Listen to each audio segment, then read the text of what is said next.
And this is the sally port out here. What's a sally port? This is where you bring the prisoners in.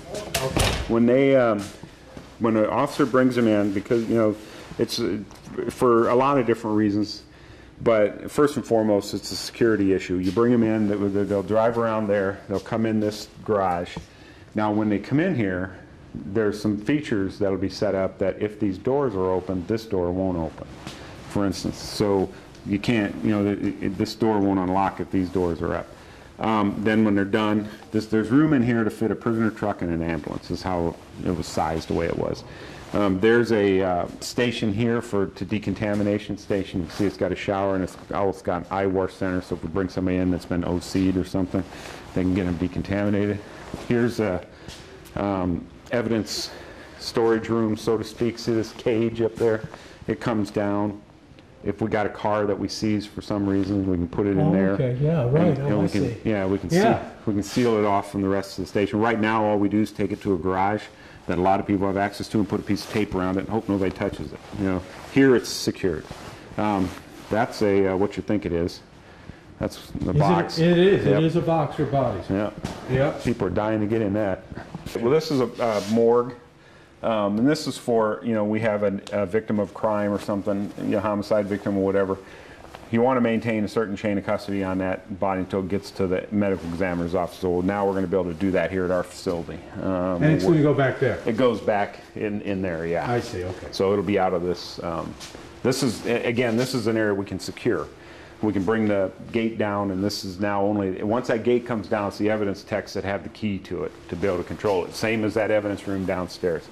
Then this is a bike storage area where our police bikes and bikes that we pick up things we'll store.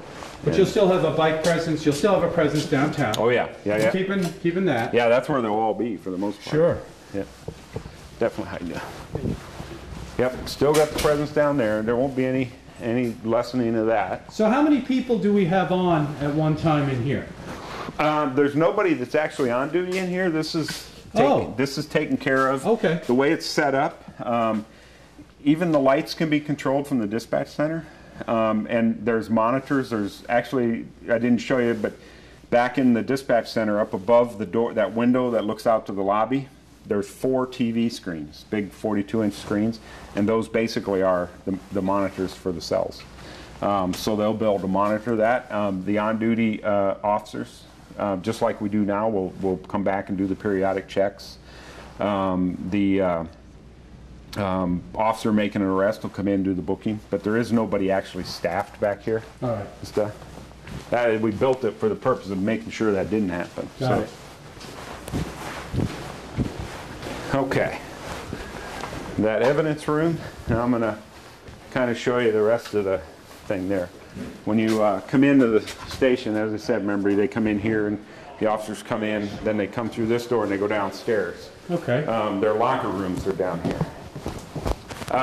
Here's where they'll come out, and then off to the right here is the basement side of the evidence storage facility. And in here, this has got 2 functions. One is there's a storage room here that when you get back into it, you go, wow. And here is... I do say wow. Yeah, here is a lab where we can further process evidence, things we can't do now. This thing, for instance, is a fuming machine. You can put pieces of evidence in there, and it's essentially the akin of burning super glue, and it raises fingerprints on evidence. Like you could put a wallet in there, a purse in there or something, and it'll bring up fingerprints that we can't get in other ways. Very, very useful piece of equipment, but as you can see, we just didn't have space for that. That back there is what's called a DNA drying cabinet. Oh, wow. This, DNA is the evidence of the future. Absolutely. Unfortunately, most of the time, by the time it gets collected in the field, thrown into an evidence storage locker, waits for the appointment to get it to the state crime lab, and then the transportation to the state crime lab, whether it be by postal service or in person, it tends to get contaminated. Okay, this will allow us right from the field to properly dry and prepare a piece of DNA evidence, and then coming over here, this is just packaging stuff.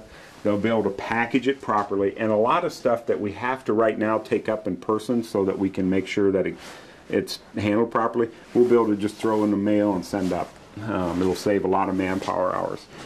Plus, when it gets there, it'll be less apt to be contaminated because it was properly packaged to begin with and sealed. So here's the other side of that dumbwaiter that comes down.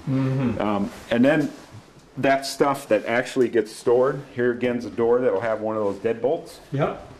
In another area. Yep. For This looks like records, but in essence, what it actually is, it's bins for big, racks for big bins that go in here where the evidence is stored. There'll be these big plastic bins in there.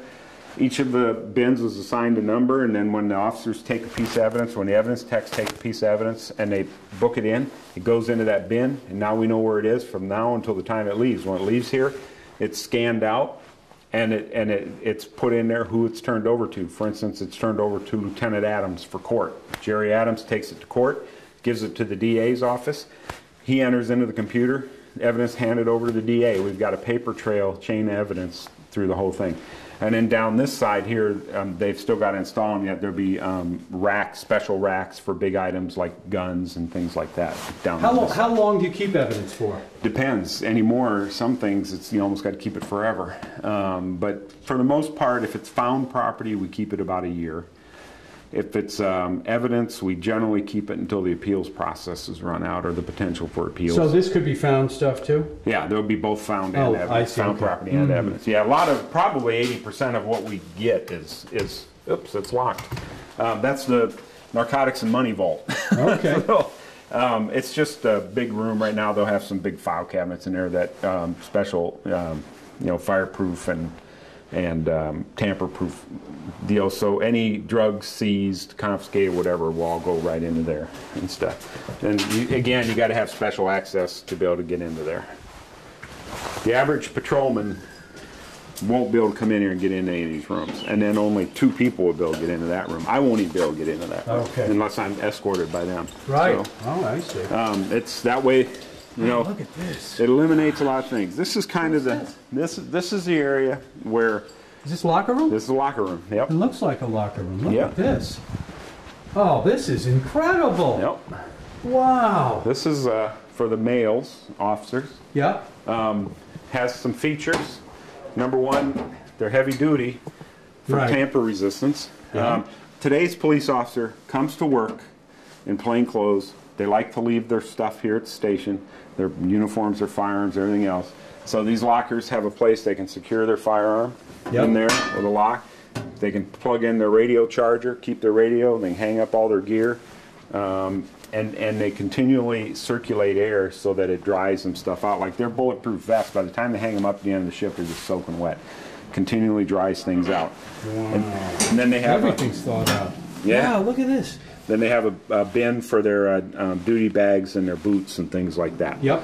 So there's, this is one area of a police station that if you have a department our size versus one that's 150 officers, this is one area where you've got to either have room for expansion or you got to make more. So we built it for and there's 50 lockers or 48 lockers or something in here, 49. What we built this for was anticipated, over the 50-year life of this building, what would we most likely be up to? And where are we at right now? 40. We are 40. Yeah. Okay. Yeah. So virtually right now, all of the outside row will be filled. Just the inside rows probably won't be. Okay. With full-time officers. Now we do get. Well, this is really nice. And then over here's the showers. Yeah. Then showers and. Nice. Yeah. Handicap shower. Great. And then here's the bathroom. Okay. Functions. Yeah. Boy, this is really sweet. Yeah.